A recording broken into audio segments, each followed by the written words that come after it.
Hello everyone, glad to be back. Today is 31st of July, now it's 20 to 10 in the morning Moscow time.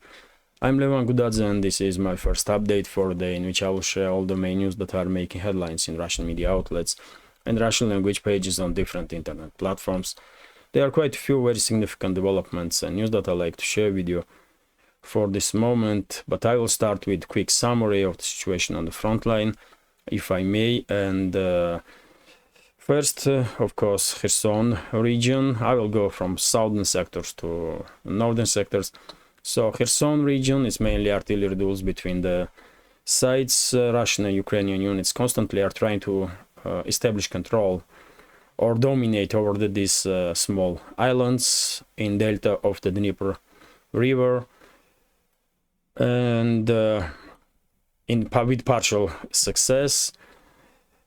So those islands basically are in a gray area. But when it comes to Antonovsky Bridge, as you remember, Ukrainian forces about months ago did manage to establish small bridgehead on the left bank right next to Antonovsky Bridge, and today we have reports that Russian forces did conduct massive artillery and drone strikes on Ukrainian forces in vicinity of destroyed Antonovsky Bridge in this Dachi area. And according to some reports, Ukrainian forces suffer up to 50 casualties in manpower, which is quite significant when it comes to small bridgehead. And it didn't change overall situation on the front line, but this kind of local operations definitely influence psychologically on Ukrainian forces, because what they see for past many weeks now is that more and more Ukrainian units have been sent on the left bank to die. And of course, instances when Ukrainian forces will refuse to obey orders in Kherson region will increase, I believe, significantly in coming weeks. But overall situation, as I said, it's operational pause. I still believe that Zelensky's regime may have some plans to conduct mass crossing of the Dnieper River simultaneously with second wave of Ukrainian counteroffensive in direction of Azov Sea through Zaporozhye and South Donetsk regions. But question is, will Zelensky's regime even be able to conduct second wave of offensive? Because in recent weeks they had just unimaginable casualties, especially in Zaporozhye sector of the front. So it's quite possible that Kiev would not be able to conduct second wave of offensive. But yet again, let's go sector by sector. So Kherson region is mainly artillery duels and recon operations. Russian side time after time trying to deliver some artillery and drone strikes on small Ukrainian groups that are on the left bank, but as I said, nothing is happening in a scale that will influence overall situation on this sector of the front. When it comes to Zaporozhye and South Donetsk sectors of the front, main hot point is of course Rabotino, this settlement here, which is under full Russian control. But in recent days and weeks we did see many attempts from Ukrainian forces to at least partially encircle Rabotino or to enter even Rabotino. All those Ukrainian local scale offensives did failed, but most importantly Ukrainian forces did suffer heavy casualties during these local scale offensive operations, and they lost, just if we will count military equipment that was destroyed by Russian artillery, aviation, and anti-tank ITGM crews, we will probably count, I mean, many dozens of military vehicles, which will be probably enough to equip another full-blooded brigade. So just in a week's time, Zelensky's regime basically lost a brigade in direction of Rabotino, maybe even more than that. But in recent 24 to 48 hours, weather conditions were quite difficult, and maybe because of it, Ukrainian forces were quite passive. They did not really try to conduct any more or less significant level of offensive operations. So it's operational pause in Rabotina sector, and second hot point in Zaporozhye sector is of course Pichekhatki-Zhiribyanki direction. Pichekhatki is under control of Ukrainian forces.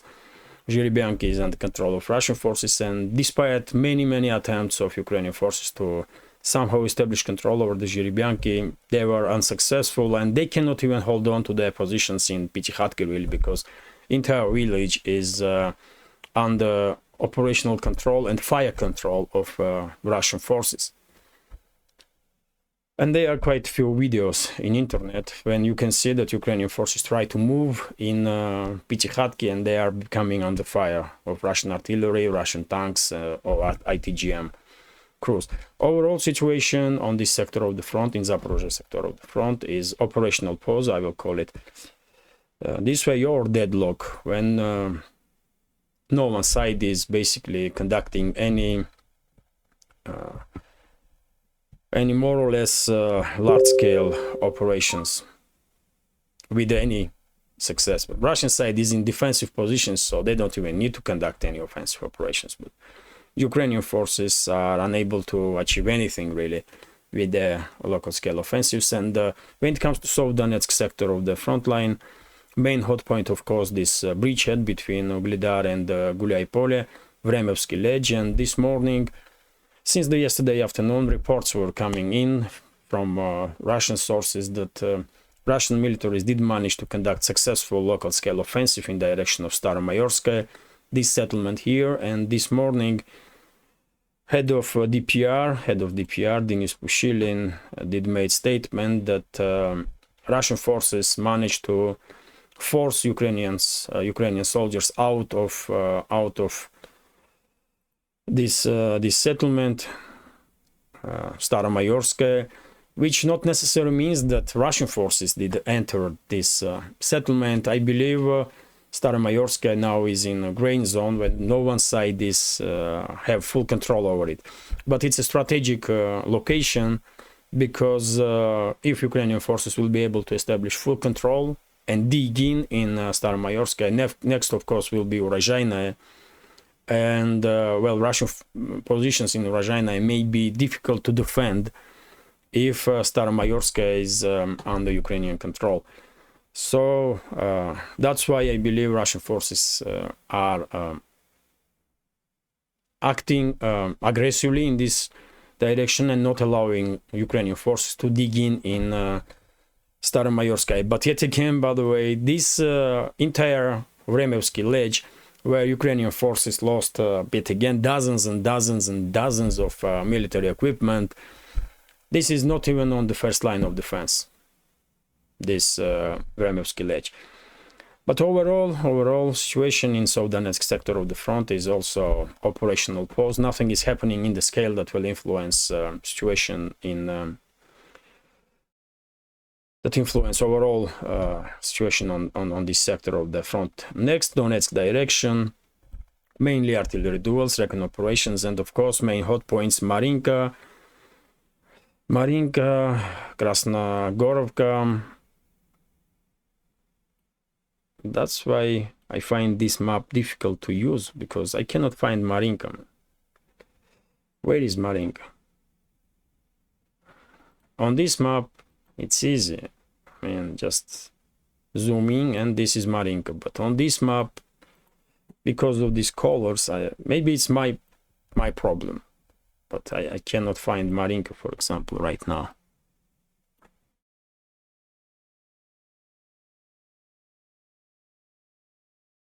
Yes, I don't know.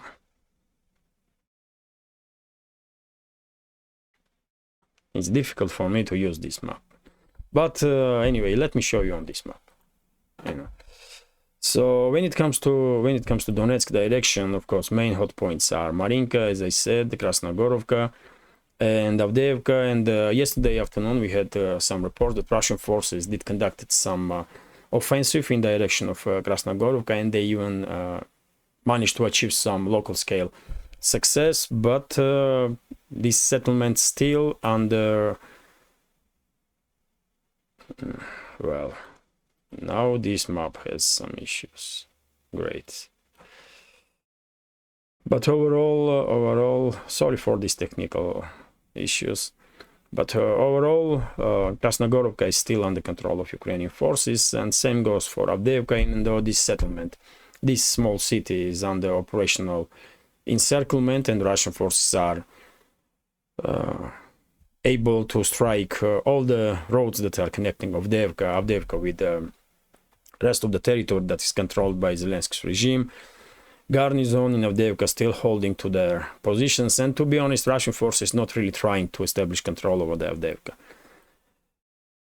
I believe we will see some activities of Russian forces, in significant activization of Russian forces in direction of Marinka, Krasnogorovka, Avdiivka, and rest of the settlements in this sector after the situation will be resolved with this Ukrainian so-called counteroffensive. When it comes to Bakhmut direction, we did not have really some significant reports about situation on the southern flank of Bakhmut. Usually hot points are Kurdyumovka, Andreevka, and Klishevka. And well, it seems like Ukrainian forces yet again losing initiative. I mean, I don't know, 3 or 4 times Zelensky's regime did reinforce this direction. They were desperately trying to establish control over the Kurdyumovka or the Avdiivka, Klishevka. They had many losses in this direction, and at some point I was thinking that maybe Russian forces will withdraw from Klishevka if defensive positions are not really defendable, or if it will take too many casualties to defend this settlement. But seems like Ukrainian forces run out of steam yet again, and until they will receive some additional reinforcements, probably they would not be able to continue the offensive in direction of on southern flank of Bakhmut, let me say this way. When it comes to northern sector, northern flank of Bakhmut, initiative is in Russian hands, and it's Russian forces that are trying to improve their positions, defensive lines, even though I guess they don't have an order to conduct more or less significant offensive operations in that area, and that's why they are still in defensive mode, even though they can, I believe they have initiative and they can quite successfully advance and even get close to Chisov Yar. But yet again, it's all depends on general staff and plans the general staff of Russian army has. When it comes to northern sectors of the front line, initiative here totally is in. Let me yet again use this map. So when it comes to northern sectors of the front line, initiative is totally in Russian hands, and when it comes to Seversk, for example, main hot points is of course Belogorovka, and Russian forces were very active in this direction with artillery, with and even with ground local scale offensive operations. But that settlement is still disputed between the sides, and I believe in coming weeks Russian forces will become much more active, because as you know, Russian armed forces managed to achieve quite significant successes on the northern sectors from Liman to Kupiansk, and it's just it seems logical to me and even necessary to выпрямить линию обороны, to straighten the line. And to do so, Russian forces have to become more active in central sector here and in direction of Seversk included. So that line, Russian position will be on the straight, more or less straight line. Otherwise, of course, it's a risk that Ukrainian forces will try to flank Russian forces. I guess I did explain myself well enough. So I guess I believe Russian forces will become much more active in direction of Seversk. And as I said, from Liman to Kupiansk, initiative is totally in Russian hands, and they are ready to conduct large-scale offensive operation, which will begin as soon as Russian General Staff will greenlight such a operation, which will probably happen before end of this summer. And by the way, during the previous night, we had or yesterday afternoon even, we had reports that Russian forces did strike several logistical and military infrastructure of Zelensky's regime in Kharkov.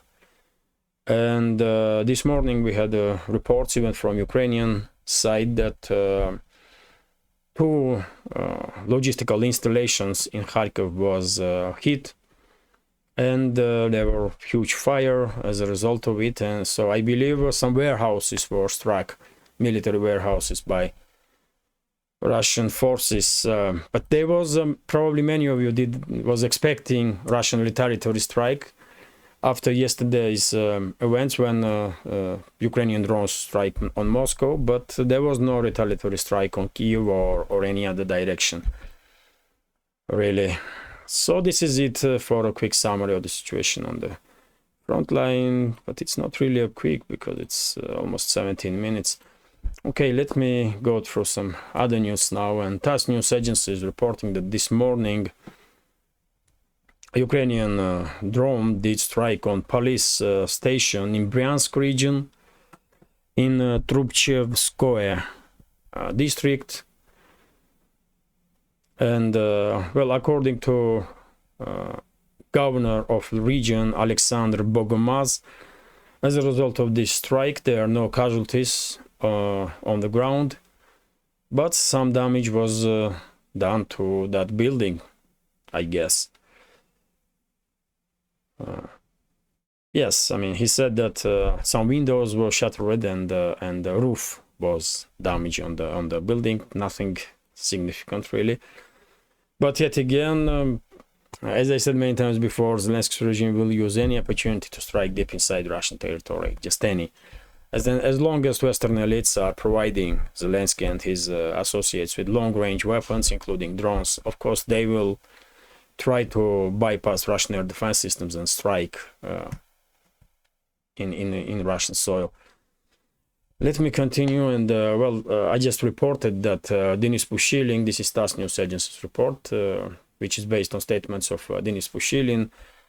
He was interviewed by Rush 24 TV TV channel, and during that interview he said that Russian forces managed to force out Ukrainian military from Staromayorskaya on Vremevsky ledge, which is yet again not necessarily means that that settlement is under full Russian control now. No, it's just in the gray zone, I will say this way. But as long as Ukrainian forces are unable to dig in that settlement right next to it, Urozhaynaya is more or less secure. And by the way, yes, that's Staromayorskaya and that's Urozhaynaya here. And by the way, let me repeat that entire this Vremevsky ledge, not even on the first line of defense. Only area where Ukrainian forces did manage to get close enough to first line of defense, it's Rabotina. It's in the Zaporozhye region, in Rabotina area. Here, first line of defense of Russian forces begin. And as I said before many times, Russia has not just 1, 2, or 3 defense lines in this bridgehead between Crimea and mainland Russia. Much more defense lines have been established there.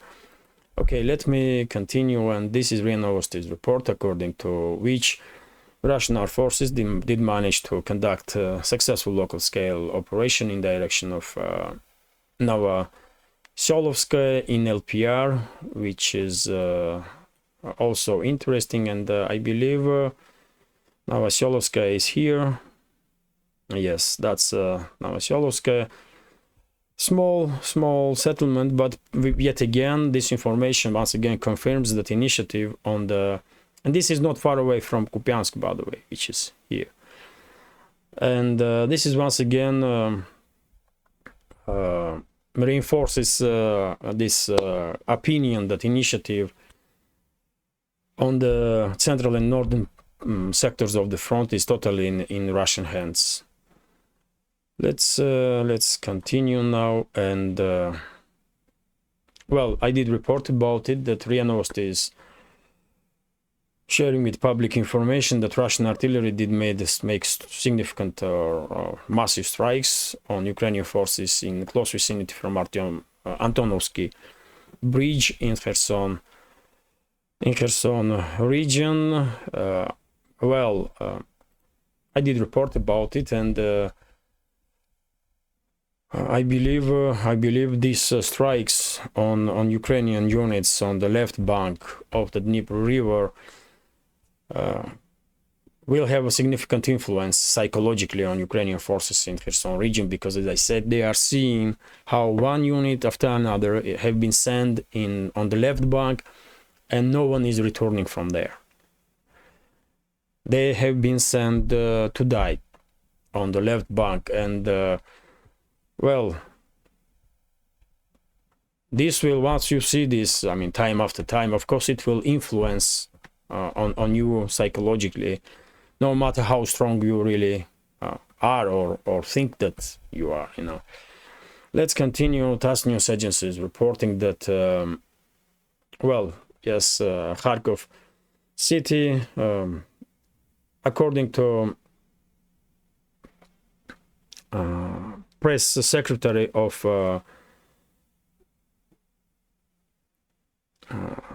regional prosecutor's office in Kharkov, Dmitry Chubenko,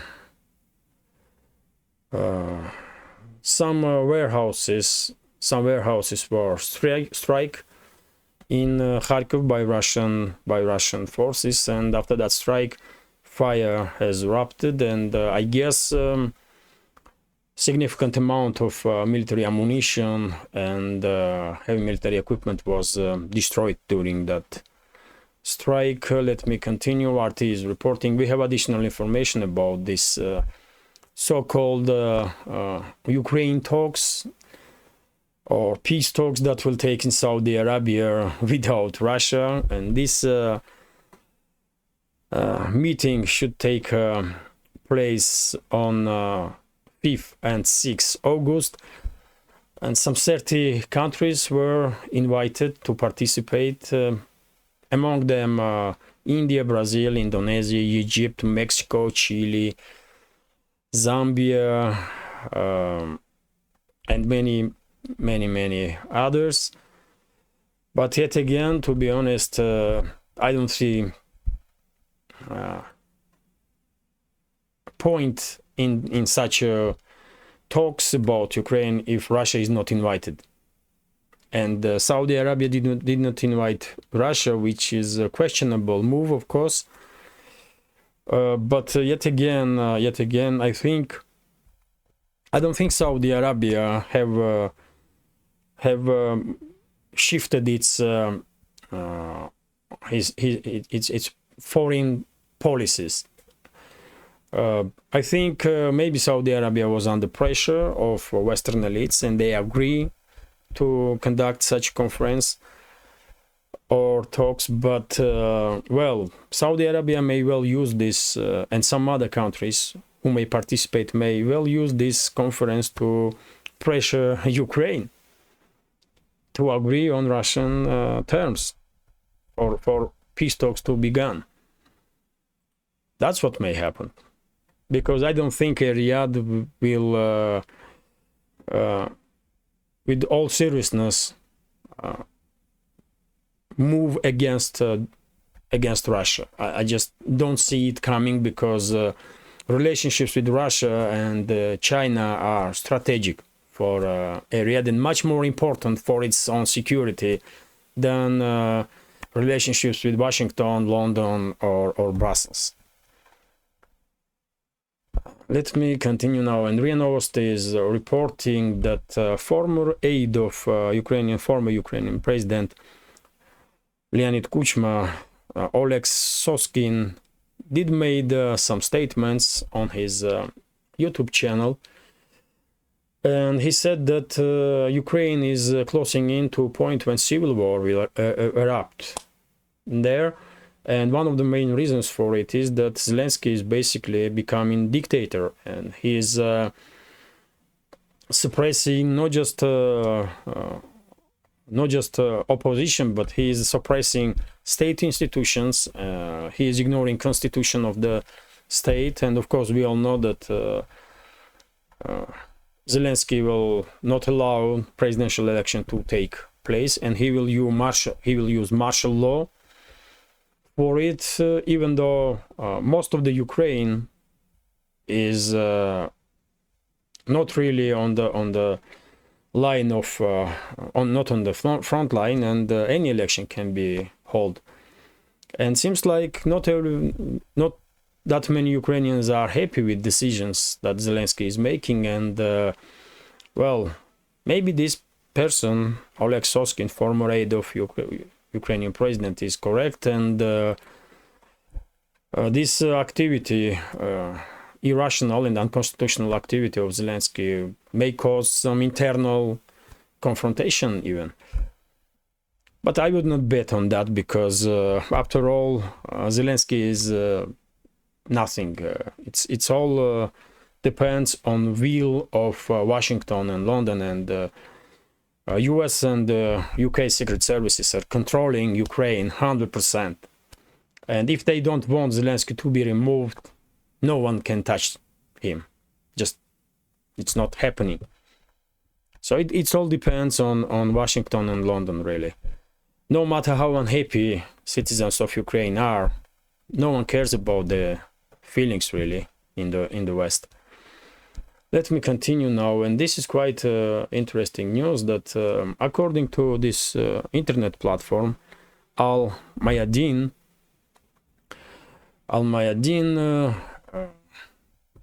Zelensky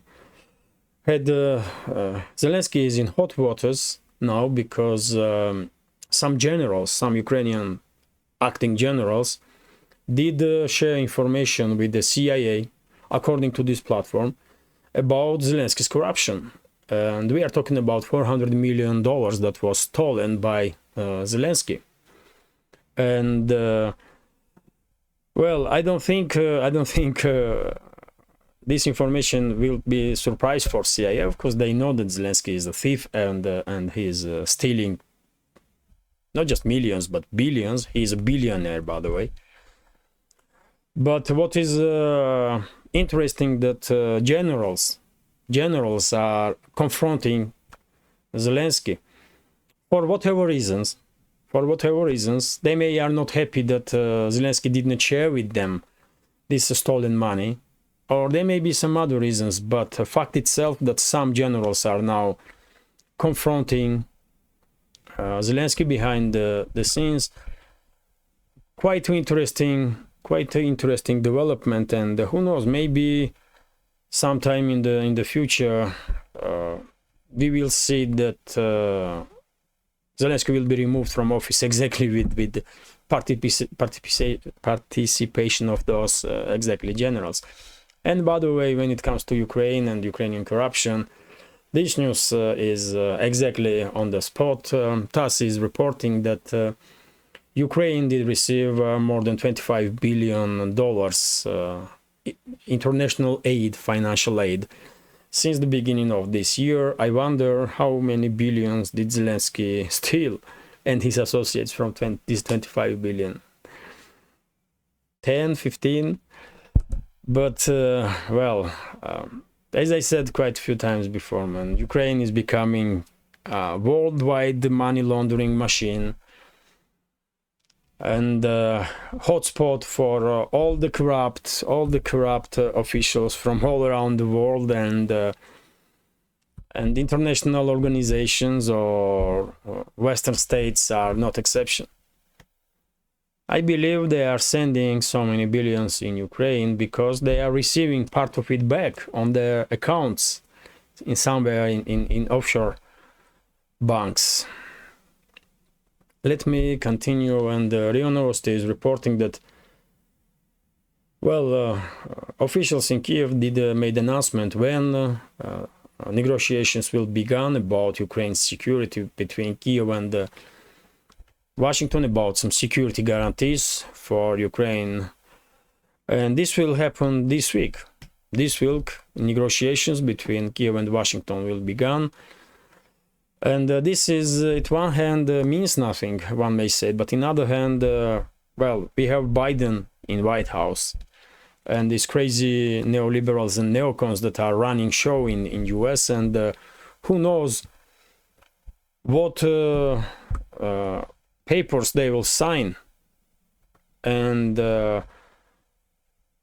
well, I believe risk that US will become openly involved in this conflict is quite high, exactly because of current administration in the US. Because if they will guarantee, for example, that they will not allow Russian units to move further those 4 regions that just recently hold referendums and chose to become a part of Russia, and they are now a part of Russia.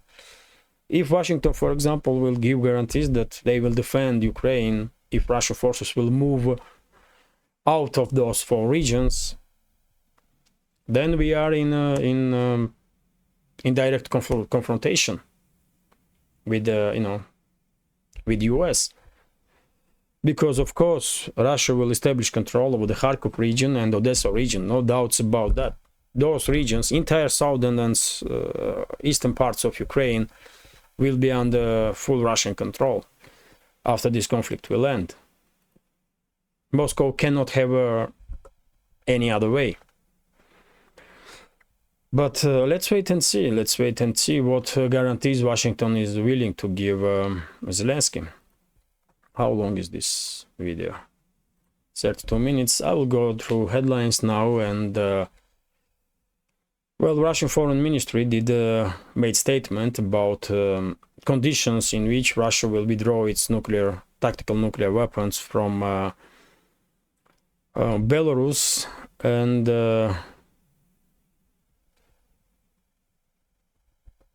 and Foreign Ministry did make statement that this may happen only if USA and NATO will say no to their own destructive policies and course towards Russia and towards world, basically, which is not happening. So I guess Russian tactical nukes will stay in Belarus indefinitely.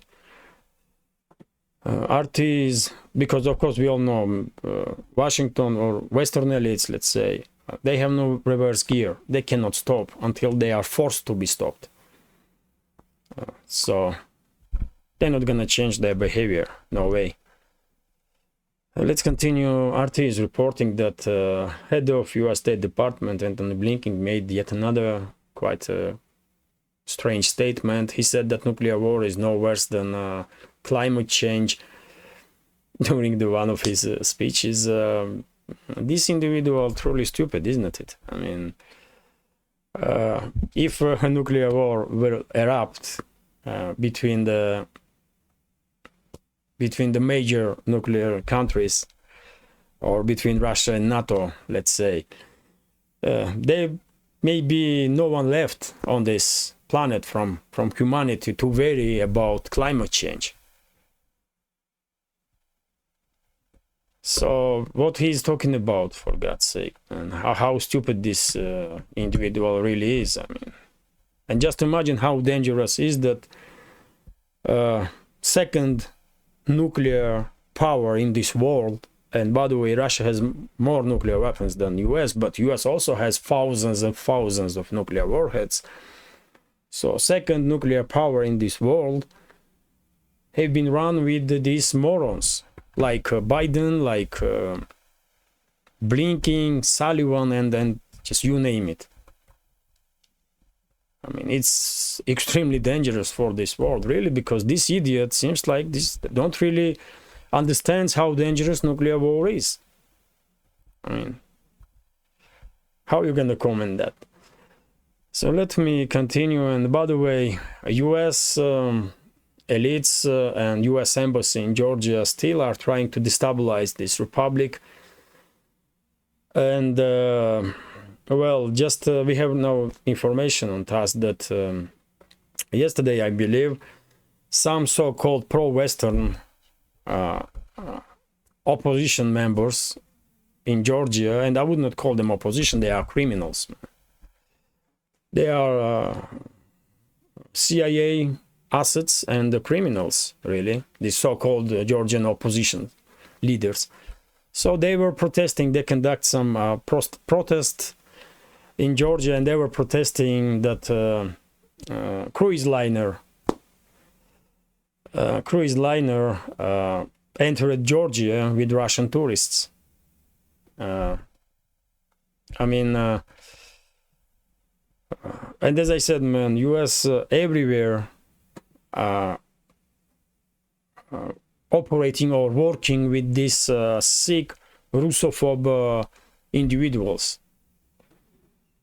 And they are using those sick individuals to not just destabilize countries, but they are putting in power those sick animals, really.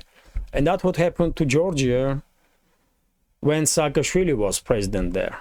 Those sick animals were running and ruining Georgia. They even provoke military confrontation with Russia. After which, Russia was basically forced to recognize independence of South Ossetia and Abkhazia, which on its own make it incredibly difficult for Moscow and Tbilisi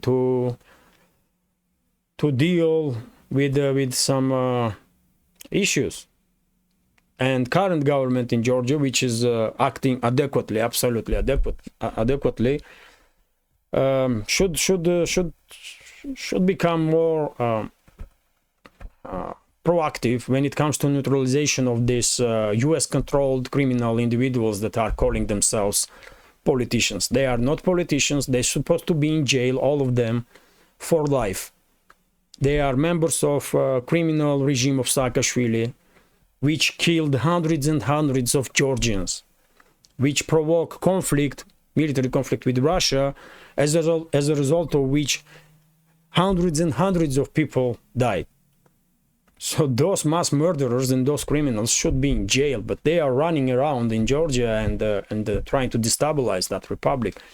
And by the way, of course, US wants to, current US elites want to use Georgia as a kind of second front against Russia. We all know this.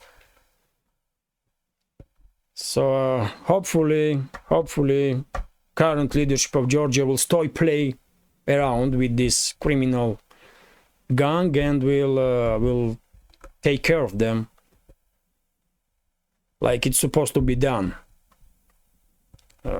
Let me continue before it's not too late, because if current Georgian government will allow this US-controlled mob, Russophobic mob and gang to operate and to destabilize Georgia, eventually they will destabilize Georgia enough that they will regain control over the country.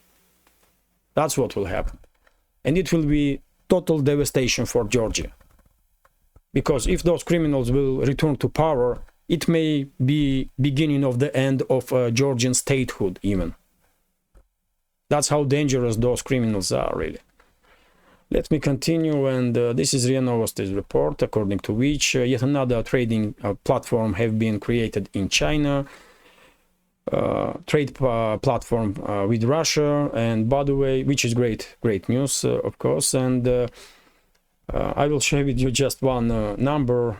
There are many numbers here, but trade in the first half of this year, trade between Russia and China increased 40.6%, up to $114 billion, little bit more than that, which is of course great. And understandable. Many Western companies left Russia because of the Western sanctions, and well, Chinese companies are pouring in and trying to establish themselves on Russian market, and just in this year, Russia, on these first 6 months, China exported to Russia goods for more than 50 billion, I believe.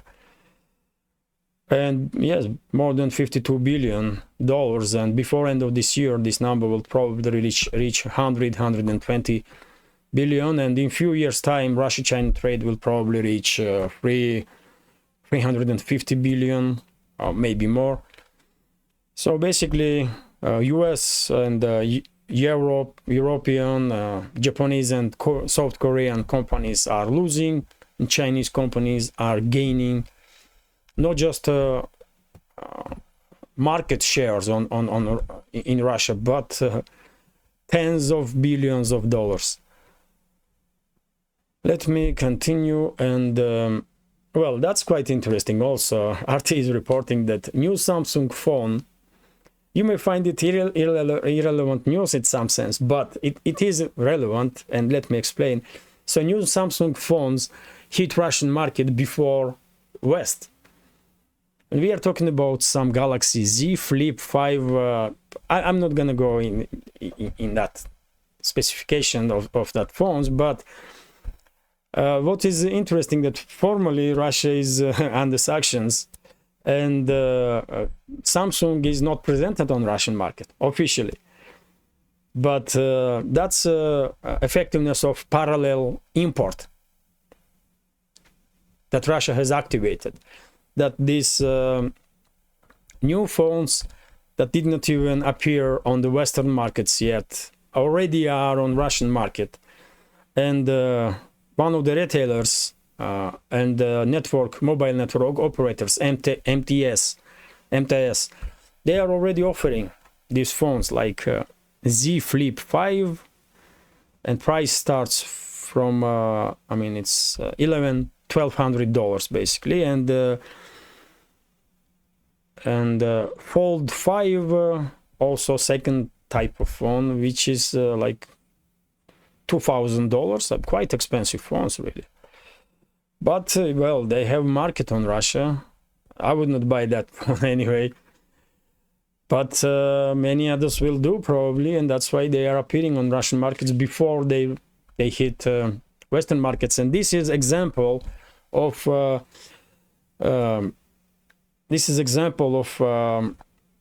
this failure of this sanction wars that was conducted and are conducting and is conducting by Western elites. That's why I share this information, that you know, if Western elites were hoping that with sanctions they will destroy Russian economy, well, they were very much mistaken.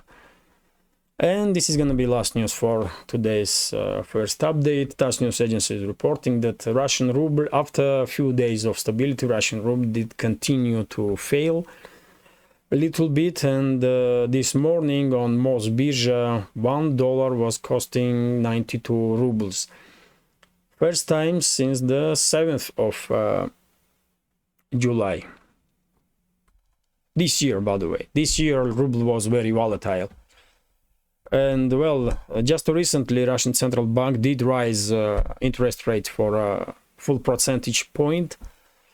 It did stabilize ruble for a couple of days, for a week, but as we can see, it's not enough, I guess.